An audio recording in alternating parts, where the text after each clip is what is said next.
The Picture of Dorian Gray by Oscar Wilde.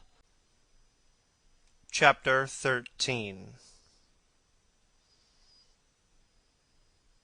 "There is no good way telling me you are going to be good, Dorian," cried Lord Henry, dipping his white fingers into the red copper bowl filled with rose water. "You are quite perfect. Pray don't change." Dorian shook his head. "No, Harry. I have done too many dreadful things in my life. I am not going to do any more. I began my good actions yesterday. Where were you yesterday?" "In the country, Harry. I was staying at a little inn by myself." "My dear boy," said Lord Henry, smiling, "anybody can do good in the country. There are no temptations there. That is the reason why people who live out of town are so uncivilized. There are only two ways, as you know, of becoming civilized. One is by being cultured. The other is by being corrupt. Country people have no opportunity of being either, so they stagnate." "Culture and corruption," murmured Dorian. "I have known something of both. It seems to me curious now that they should ever be found together. For I have a new ideal, Harry. I am going to alter. I think I have altered."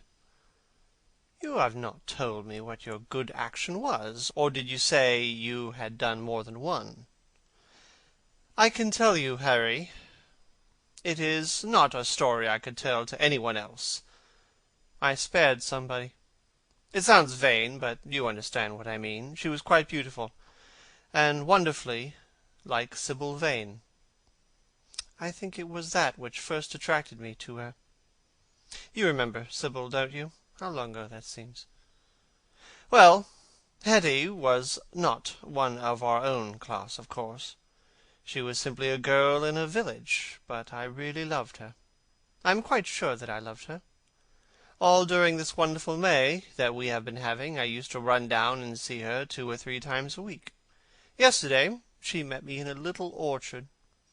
The apple blossoms kept tumbling down on her hair, and she was laughing. We were to have gone away together this morning at dawn. Suddenly I determined to leave her as flower-like as I had found her." "I should think the novelty of the emotion must have given you a thrill of real pleasure, Dorian," interrupted Lord Henry. "But I can finish your idyll for you. You gave her good advice, and broke her heart. That was the beginning of your reformation." "Harry, you're horrible. You mustn't say these dreadful things. Hetty's heart is not broken. Of course she cried and all that, but there is no disgrace upon her. She can live, like Perdita in her garden, and weep over a faithless Florizel," said Lord Henry, laughing. "My dear Dorian, you have the most curious boyish moods. Do you think this girl will ever be really contented now with anyone of her own rank? I suppose she will be married some day to a rough carter or a grinning ploughman. Well, having met you, and loved you, will teach her to despise her husband, and she will be wretched. From a moral point of view, I don't really think much of your great renunciation. Even as a beginning it is poor. Besides, how do you know that Hetty isn't floating at the present moment in some mill-pond, with water-lilies round her head, like Ophelia? I can't bear this, Harry. You mock at everything, and then suggest the most serious tragedies. I am sorry I told you now. I don't care what you say to me. I know I was right in acting as I did. Poor Hetty! As I rode past the farm this morning, I saw her white face at the window, like a spray of jasmine. Don't let me talk about it any more, and don't try to persuade me that the first good action I have done for years, the first little bit of self-sacrifice I have ever known, is really a sort of sin. I want to be better. I am going to be better. Tell me something about yourself. What is going on in town? I have not been to the club for days." The people are still discussing poor Basil's disappearance. I should have thought they had got tired of that by this time," said Dorian, pouring himself out some wine, and frowning slightly. "My dear boy, they have only been talking about it for 6 weeks, and the public are not really equal to the mental strain of having more than one topic every 3 months. They have been very fortunate lately, however. They have had my own divorce case, and Alan Campbell's suicide. Now they have got the mysterious disappearance of an artist. Scotland Yard still insists that the man in the grey ulster who left Victoria by the midnight train on the 7th of November was poor Basil, and French police declare that Basil never arrived in Paris at all. I suppose in about a fortnight we will be told that he has been seen in San Francisco. It is an odd thing, but every one who disappears is said to be seen at San Francisco. It must be a delightful city, and possess all the attractions of the next world. What do you think has happened to Basil?" asked Dorian, holding up his Burgundy against the light, and wondering how it was that he could discuss the matter so calmly. "I have not the slightest idea. If Basil chooses to hide himself, it is no business of mine. If he is dead, I don't want to think about him. Death is the only thing that ever terrifies me. I hate it. One can survive everything nowadays except that. Death and vulgarity are the only 2 facts in the 19th century that one cannot explain away. Let us have our coffee in the music-room, Dorian. You must play Chopin for me. The man with whom my wife ran away played Chopin exquisitely. Poor Victoria, I was very fond of her. The house is rather lonely without her." Dorian said nothing, but rose from the table, and, passing into the next room, sat down to the piano and let his fingers stray across the keys. After the coffee had been brought in, he stopped, and, looking over at Lord Henry, said, "Harry, did it ever occur to you that Basil was murdered?" Lord Henry yawned. "Basil had no enemies, and always wore a Waterbury watch. Why should he be murdered? He was not clever enough to have enemies. Of course, he had a wonderful genius for painting, but a man can paint like Velasquez, and yet be as dull as possible. Basil was really rather dull. He only interested me once, and that was when he told me years ago that he had a wild adoration for you." "I was very fond of Basil," said Dorian, with a sad look in his eyes. "But don't people say that he was murdered?" "Oh, some of the papers do. It does not seem to be probable. I know there are dreadful places in Paris, but Basil was not the sort of man to have gone to them. He had no curiosity. It was his chief defect. Play me a nocturne, Dorian, and as you play, tell me, in a low voice, how you have kept your youth. You must have some secret. I am only 10 years older than you are, and I am wrinkled and bald and yellow. You are really wonderful, Dorian. You have never looked more charming than you do tonight. You remind me of the day I saw you first. You are rather cheeky, very shy, and absolutely extraordinary. You have changed, of course, but not in appearance. I wish you would tell me your secret. To get back my youth, I would do anything in the world, except take exercise, get up early, or be respectable. Youth, there is nothing like it. It's absurd to talk of the ignorance of youth. The only people whose opinions I listen to now with any respect are people much younger than myself. They seem in front of me. Life has revealed to them her last wonder. As for the aged, I always contradict the aged. I do it on principle. If you ask them their opinion on something that happened yesterday, they solemnly give you their opinions current in 1820, when people wore high stocks and knew absolutely nothing. How wonderful that thing you are playing is! I wonder, did Chopin write it in Majorca, with the sea weeping around the villa, and the spray salt dashing against the panes? This is marvellously romantic. What a blessing it is that there is one art left to us that is not imitative. No, don't stop. I want music tonight. It seems to me that you are the young Apollo, and I am the young Marsyas, listening to you. I have sorrows, Dorian, of my own that even you know nothing of. The tragedy of old age is not that one is old, but that one is young. I am amazed sometimes at my own sincerity. Ah, Dorian, how happy you are! What an exquisite life you have had! You have drunk deeply of everything. You have crushed the grapes against your palate. Nothing has been hidden from you. But it has all been to you no more than the sound of music. It has not marred you. You are still the same. I wonder what the rest of your life will be. Don't spoil it by renunciations. At present you are the perfect type. Don't make yourself incomplete. You are quite flawless now. You need not shake your head. You know you are. Besides, Dorian, don't deceive yourself. Life is not governed by will or intention. Life is a question of nerves and fibres, and slowly built-up cells in which thought hides itself and passion has its own dreams. You may fancy yourself safe, and think yourself strong, but a chance tone of colour in a room or a morning sky, a particular perfume that you had once loved and that brings strange memories with it, a line from a forgotten poem that you would come across again, a cadence from a piece of music that you had ceased to play. I tell you, Dorian, that it is on things like these that our lives depend. Browning writes about that somewhere, but our own senses will imagine them for us.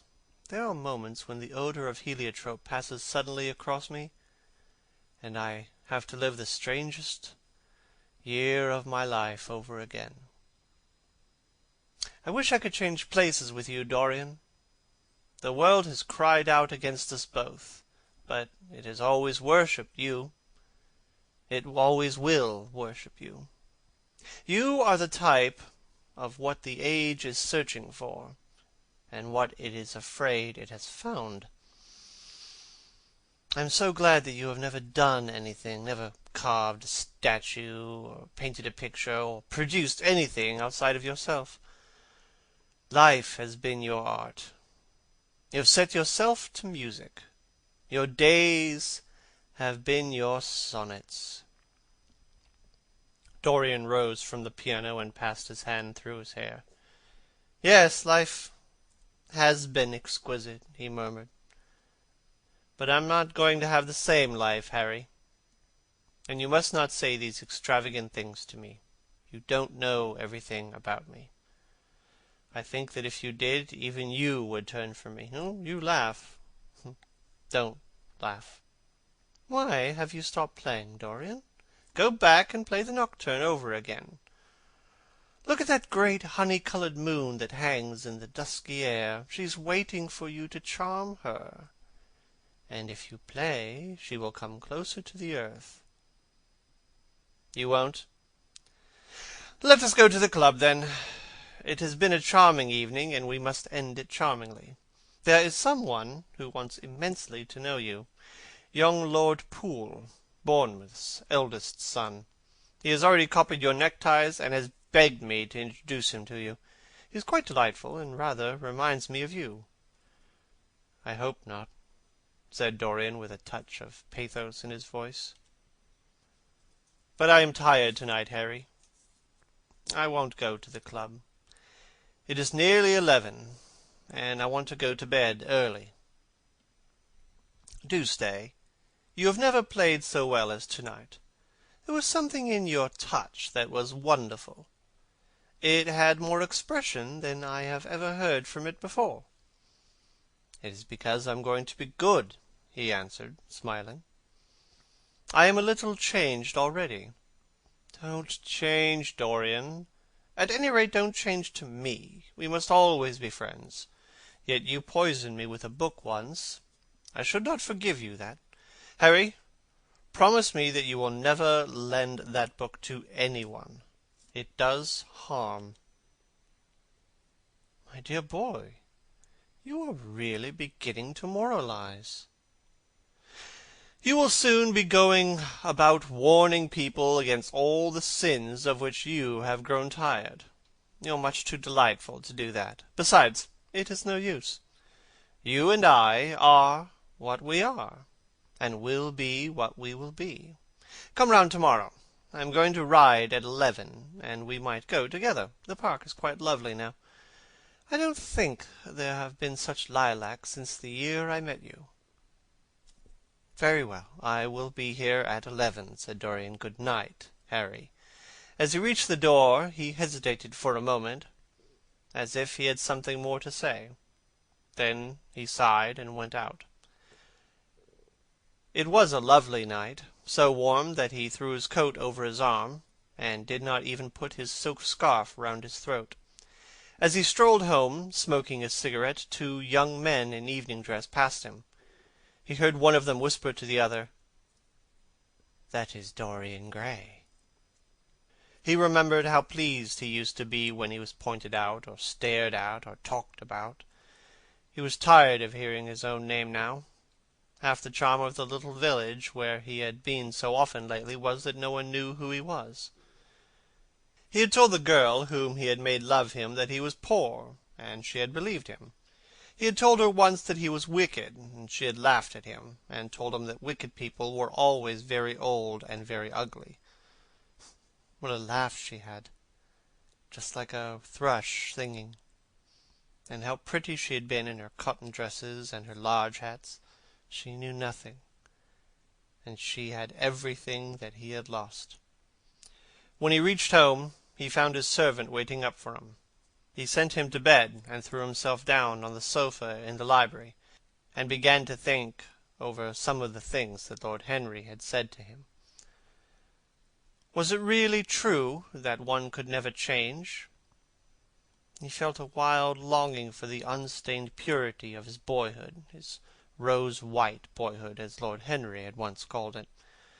He knew that he had tarnished himself, filled his mind with corruption, and given horror to his fancy, that he had been an evil influence to others, and had experienced a terrible joy in being so, and that of the lives that had crossed his own, it had been the fairest and most full of promise that he had brought to shame. But was it all irretrievable? Was there no hope for him? It was better not to think of the past. Nothing could alter that. It was of himself and of his own future that he had to think.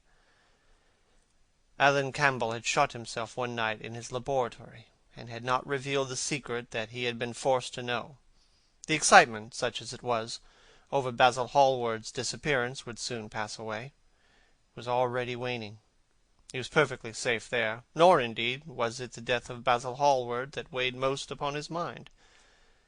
It was the living death of his own soul that troubled him. Basil had painted the portrait that had marred his life. He could not forgive him that. It was the portrait that had done everything. Basil had said things to him that were unbearable, and that he had yet borne with patience. The murder had been simply the madness of a moment.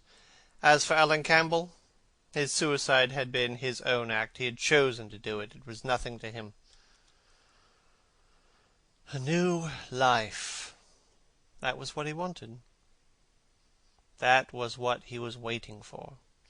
Surely he had begun it already. He had spared one innocent thing, at any rate. He would never again tempt innocence. He would be good. As he thought of Hetty Merton, he began to wonder if the portrait in the locked room had changed. Surely it was not still so horrible as it had been.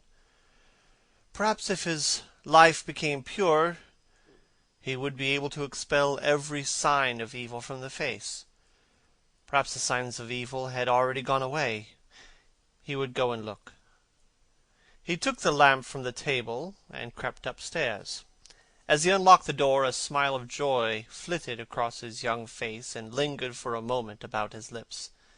Yes, he would be good, and the hideous thing that he had hidden away would no longer be a terror to him. He felt as if the load had been lifted from him already. He went in quietly, locking the door behind him, as was his custom, and dragging the purple hanging from the portrait. A cry of pain and indignation broke from him. He could see no change, unless that in the eyes there was a look of cunning, and the mouth the curved wrinkle of the hypocrite. The thing was still loathsome, more loathsome, if possible, than before, and the scarlet dew that spotted the hand seemed brighter, and more like blood newly spilt. Had it been merely vanity that made him do his one good deed, or the desire of a new sensation, as Lord Henry had hinted with his mocking laugh, or that passion to act a part that sometimes makes us do things finer than we are ourselves, or perhaps all these? Why was the red stain larger than it had been? It seemed to have crept like a horrible disease over the wrinkled fingers. There was blood on the painted feet, as though the thing had dripped. Blood even on the hand that had not held the knife. Confess? Did it mean that he was to confess, to give himself up and be put to death? He laughed. He felt that the idea was monstrous. Besides, who would believe him, even if he did confess? There was no trace of the murdered man anywhere. Everything belonging to him had been destroyed. He himself had burned what had been below stairs. The world would simply say he was mad. They would shut him up if he persisted in his story. Yet it was his duty to confess, to suffer public shame, and to make public atonement. There was a God who called upon men to tell their sins to earth as well as to heaven. Nothing that he could do would cleanse him till he had told his own sin. His sin?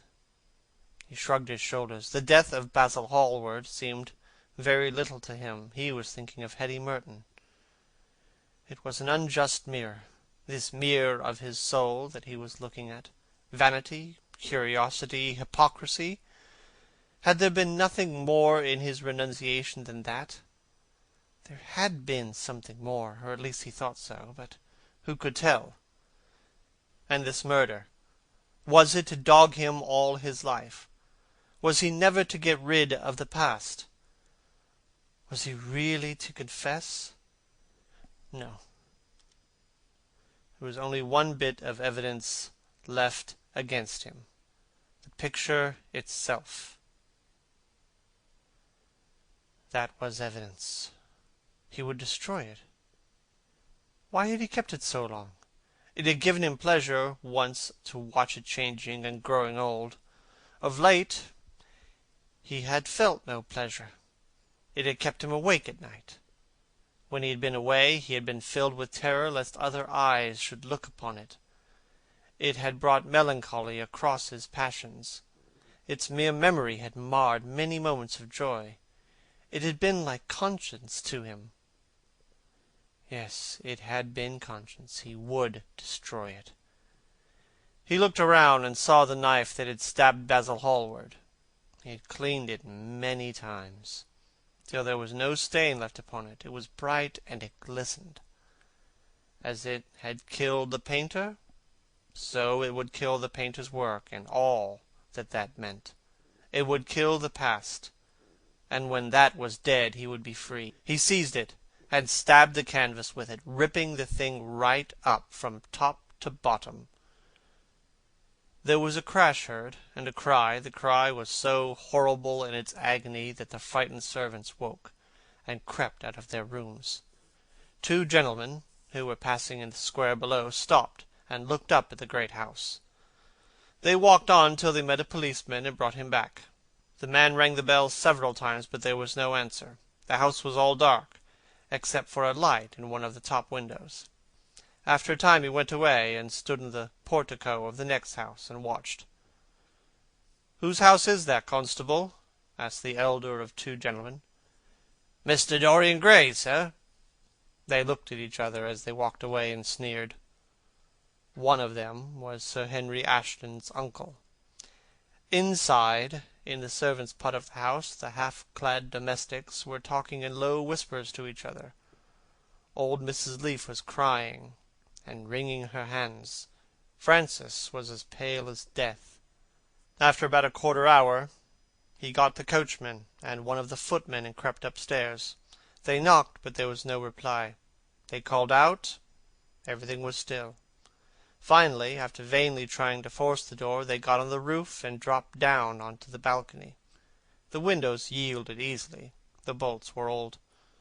When they entered, they found hanging upon the wall a splendid portrait of their master as they had last seen him, in all the wonder of his exquisite youth and beauty. Lying on the floor was a dead man in evening dress, with a knife in his heart. He was withered and wrinkled and loathsome of visage. It was not till they had examined the rings that they had recognized who it was. End of chapter 13. An end of the Picture of Dorian Gray by Oscar Wilde.